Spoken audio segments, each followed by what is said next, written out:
Hey everyone, welcome to Broadband Deployment News. So the city of Boulder, Colorado has been thinking about a broadband network for some time. And like a story I did yesterday on Palo Alto, California, in their city, there's more than one provider providing gig internet service. But it looks like Boulder, Colorado may look at public-private partnerships. Be right back.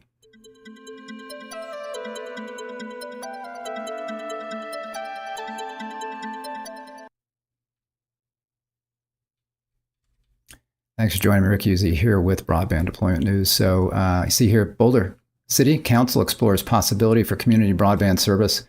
This is in the Daily Camera, local news outlet there, newspaper. So you see here, Boulder City Council begins its study session Thursday night with a deep dive into several possible options for a citywide community broadband service that has been in the works for years. So this is very similar in a way to Palo Alto, California. They had been looking at broadband since, I think, 1998. I did a story about that yesterday, and I linked to the video on that in the description below, as well as to this article here. It's a similar situation where if you look at the city of Boulder and you look at the city of Palo Alto, California, they're actually mostly covered by more than one internet service provider. The difference here that I see, and I'll take a look at the map and I'll show you that, is that in Boulder, it looks like there are some definite areas in the outskirts beyond the city that need broadband access, but I don't think they're talking about that for this particular project because they're talking about city broadband and their fiber broadband backbone, and I'm not sure if they've got that running out to those areas. So we'll take a look at the map here in a minute. It says here the ultimate goal or outcome of this work is really to achieve affordable, high-speed, fiber-based broadband internet access for the entire community. So when they say entire community, do they mean all of those far-out areas or not? I don't know. How we achieve that goal could take many forms, said Mike Giasanti, Boulder's Deputy Chief Innovation and Technology Officer. That the city could benefit from an additional internet service provider is not in question. More than 99% of households in Boulder have wired internet access via Comcast Xfinity, which is above the state average. According to Giasanti, CenturyLink provides fiber-based internet access to about 36% of Boulder residences. And I'm not sure, like the story yesterday, I don't know if they're talking about, I guess they're not talking about market share here because they're saying Comcast has 99% and CenturyLink has 36%, so that can't be market share. But so that must be the actual coverage area. That leaves 64% of households with access to only one internet service provider. So similar to the story yesterday, it's not so much about whether you can get broadband, it's whether, I'm assuming here, whether the price is low enough and maybe people are not happy with the service, some percentage are not happy. It says here only 53% of households say they're happy with their existing internet service, and that lack of choice and cost are key areas of dissatisfaction. So the question always comes down to, when you survey people, how many people are happy, how many say they're happy? It depends on how you ask the question. Would you like an additional internet service provider? Are you paying too much for your internet? And that's going to skew how people vote, so to speak, or how they answer the surveys. So you got to look at the surveys. I didn't get a chance to look at this one. I didn't find it like I did the one yesterday. And the one yesterday, I couldn't see the questions that were asked. So again, that's going to color how the choices come out. Boulder has supplied key infrastructure for the network by building a fiber optic backbone through the city. It says through the city. The question now facing the city is whether the city should attempt to have its own municipalized internet utility or partner with a private company in some capacity to provide the service. Giasanti said there are three general paths forward for the city. First, it can own and operate its own municipal internet utility, as has been done in cities such as Longmont, Loveland, and Fort Collins in Colorado. Second, it can own the utility in partnership with a private company while letting the company handle operations. Or third, it can allow a partner company to own and operate the utility. In this third option, the city would still own the fiber backbone and could lease it to the partner company as well as potentially other companies. So that could be an open access network that they could put together there. So they could actually, they'd have to create the open access network or probably have a partner come in and do an open access network would be the way they would go there, and then own everything except the backbone.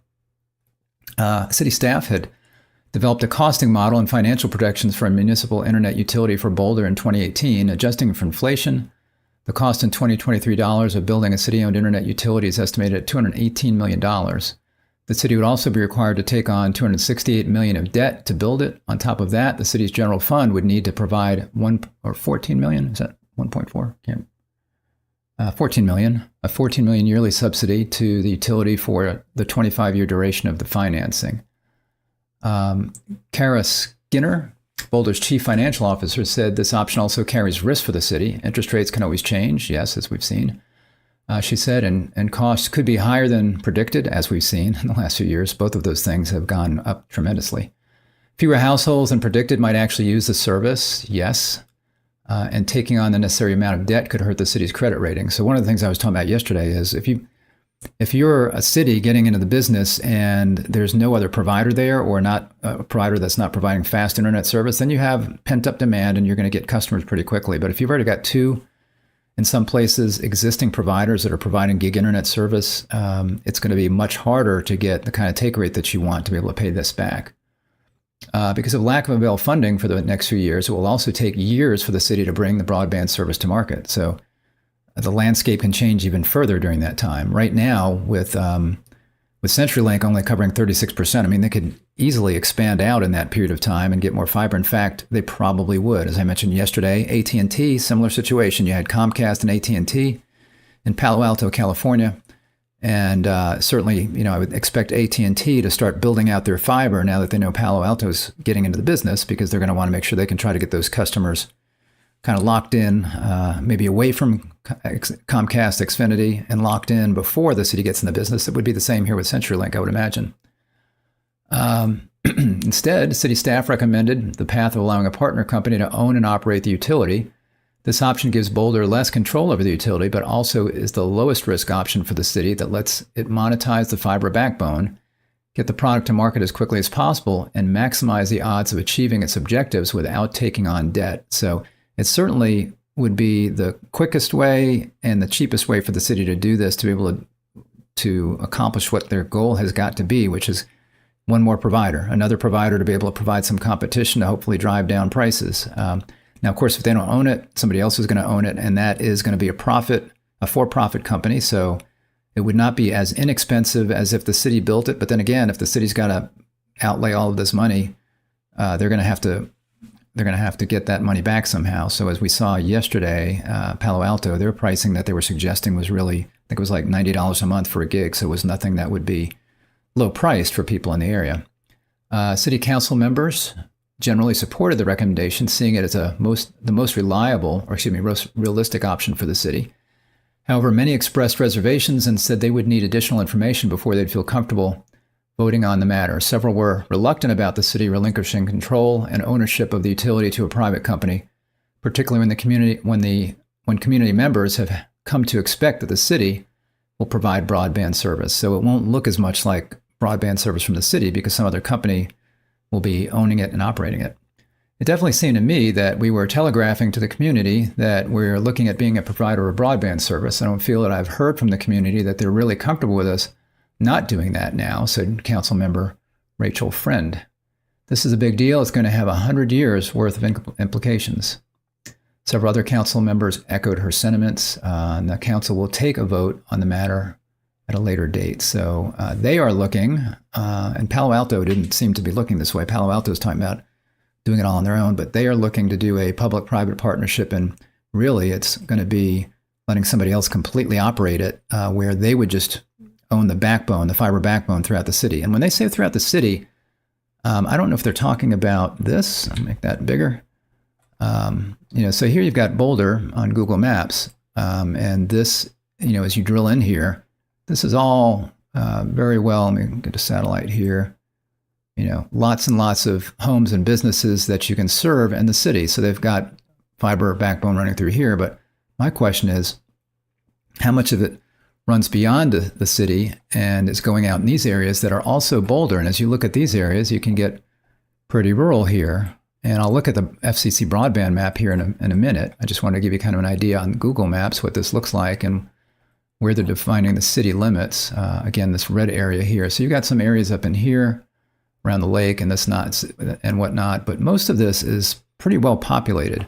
So again, as I was questioning yesterday, why would you, there were some areas, it looked like Palo Alto was completely covered, except there were some areas down south where it was kind of mountainous and not many places where that's what needed internet. And if you look here, what needs internet is not this area, but out in this area. So we'll take a look at the broadband map. I've linked to this as well. So you can go to the FCC Broadband Map, and you can just type in Boulder, Colorado. And when you do that, you'll get a choice here. You can click that, and it brings you to the full U.S., and it says no location data, but that's because you didn't pick an address. But you can just click right there and come right into Boulder somewhere.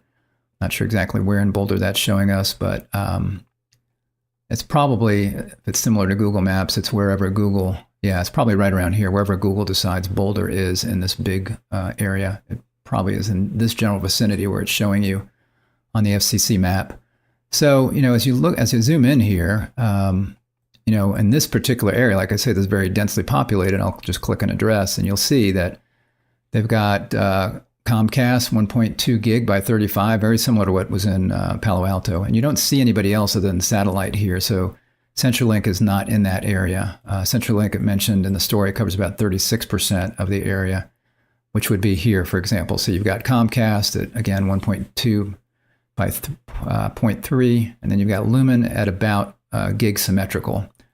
So Lumen is CenturyLink fiber. Then you've got, here you've got CenturyLink with just copper. So this is an example of where CenturyLink can make this a priority. It might not be a priority now for them to expand into fiber because they've got a strong competitor in Comcast. They might be looking at expanding into fiber or overbuilding their DSL plant in other areas where there's not a strong competitor like Comcast. So they might not be doing that. But if the city were to get into the business here, they would maybe make an extra effort to go ahead and overbuild here because they've got infrastructure, they've got facilities in these areas. They would just need to overbuild themselves where they've got DSL service. In some areas, it's not even listing DSL. I don't think we saw that on one of the other ones I clicked on. But like here, you're looking at it's DSL in these areas for Lumen. This one is showing as not served, but that's probably a mistake on the broadband map, I would think, because there's no reason that particular address would not be served. It could be a anchor institution, possibly, something like that. Then I've got some other, I don't know what these are businesses and marked, they're not red. I'm not sure exactly what those mean. Coverage, not a mass market location. So these would be the kinds of areas, again, anchor institutions that the FCC says it's not a mass market location, although most likely these are covered by one of these providers, most likely Comcast. If somebody has broadband at this location, it's probably through Comcast. It's just not on the broadband data collection form for Comcast to put it in. So they say not mass market. Quite often these anchor institutions and others really are mass market. They're not necessarily getting their internet from a government. They're getting it through a local provider. So the city, again, very well covered. As we zoom out, you can see everything's, 99, 199, it's all 100%.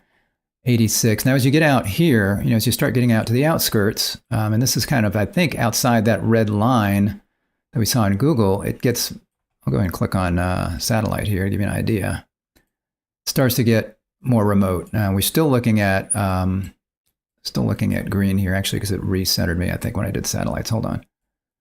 So again, as I get out here remote and start looking at some of these areas, you can see, unlike Palo Alto, where I was having a hard time finding a lot of unserved locations on the map. I saw homes, but I didn't see any dots on the map.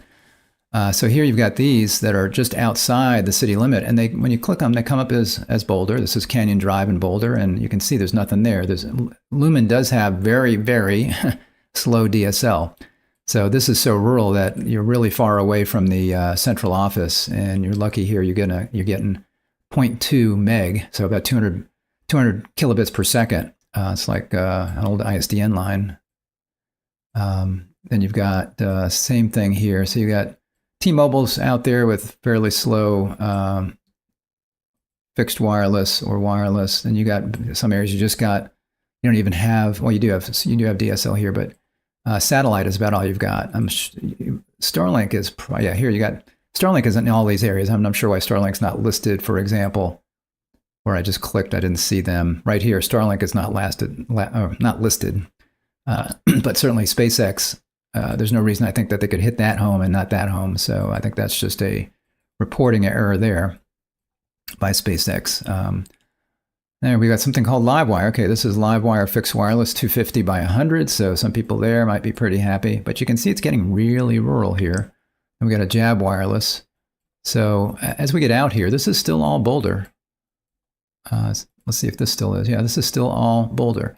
So the question I have again is Boulder talking about partnering up and overbuilding current providers in this part of the city that already have good internet, and why are they ignoring all of this? So I don't think they're talking about, I doubt they have fiber running through these areas. So these are the areas that need internet. So this would be a place where a Comcast or a CenturyLink that has adjacent infrastructure should be and probably would be seeking to get funds, whether they've been seeking that through ARPA or possibly RDOF, maybe not, I didn't look to see if that was the case, or certainly through BEAD.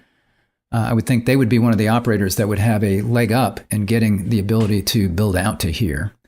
And the other thing is certainly, Comcast and CenturyLink, they would not be one that would want to partner with the city in this area. They might want to partner with the city here because, again, people need internet here. But why would they partner with the city when they're already providing internet here? So the city's going to have to find another partner to come in and maybe build, to basically own and build out the last mile network to all of these homes. And then hopefully maybe they'd want to take a stab at some of these as well. But I don't know how much the city would be involved in this unless they decided to foot the bill for the cost to run the fiber backbone out here. So you might get a company like Ubiquity or Utopia Fiber where they're going around and building open access networks in various areas. And then once you do that, then you can have other service providers come in and ride that network. And if CenturyLink, for example, could go ahead and be an operator on that network if that's built here, and then they wouldn't have to build out fiber to all of those other locations. They could provide direct fiber to where they have it right now, and then they could be a tenant on that open access network and go ahead and reach those other homes that way. And that way they could compete with Xfinity, but also would be competing with other folks as well. So as I was saying yesterday, to me, these municipal networks don't make a lot of sense when you're talking about overbuilding existing providers, because you've got a tough hill to climb as far as getting payback on that network. It's really hard, as I was talking about yesterday. People don't like to switch. They don't like change, and they don't like to switch their internet providers if they can avoid it, because it's kind of a hassle. It's a hassle because, you've got appointments, people have got to come in and they've got to run new wires, and then you might have to change wiring around in your office, but then you've also got your Wi-Fi where you've got your SSIDs and passwords on all of your devices. Could be your streaming devices, your PCs, your laptops, your phones, and all those things that are connected to that Wi-Fi, that if you're changing out your router and new SSID and new passwords, that's all going to be a mess. So people don't like change. So they need a reason to switch. And if the price is going to be a lot lower, they might do that. But in general, you've got Comcast and CenturyLink kind of sharing the competition here.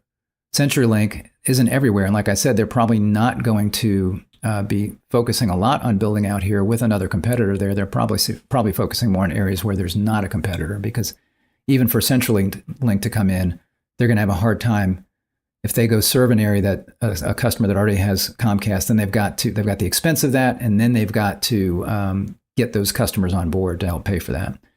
So here's another example of a Muni network. I'm seeing a lot in the area of open access networks. I might report a little bit on that next week.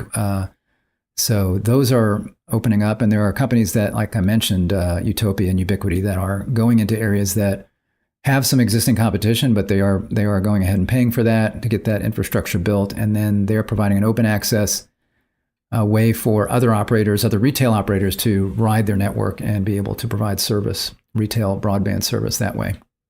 Thanks for joining me today on this Friday. Appreciate it. If this was interesting, if you give me a like on the video. If you are not subscribed to our channel, click the little subscribe button where you see that on the video or down below the video. And then when you do, go ahead and click the little bell to be notified when I'm live. I appreciate it. Thanks a lot, and I'll talk to you next time. Bye-bye.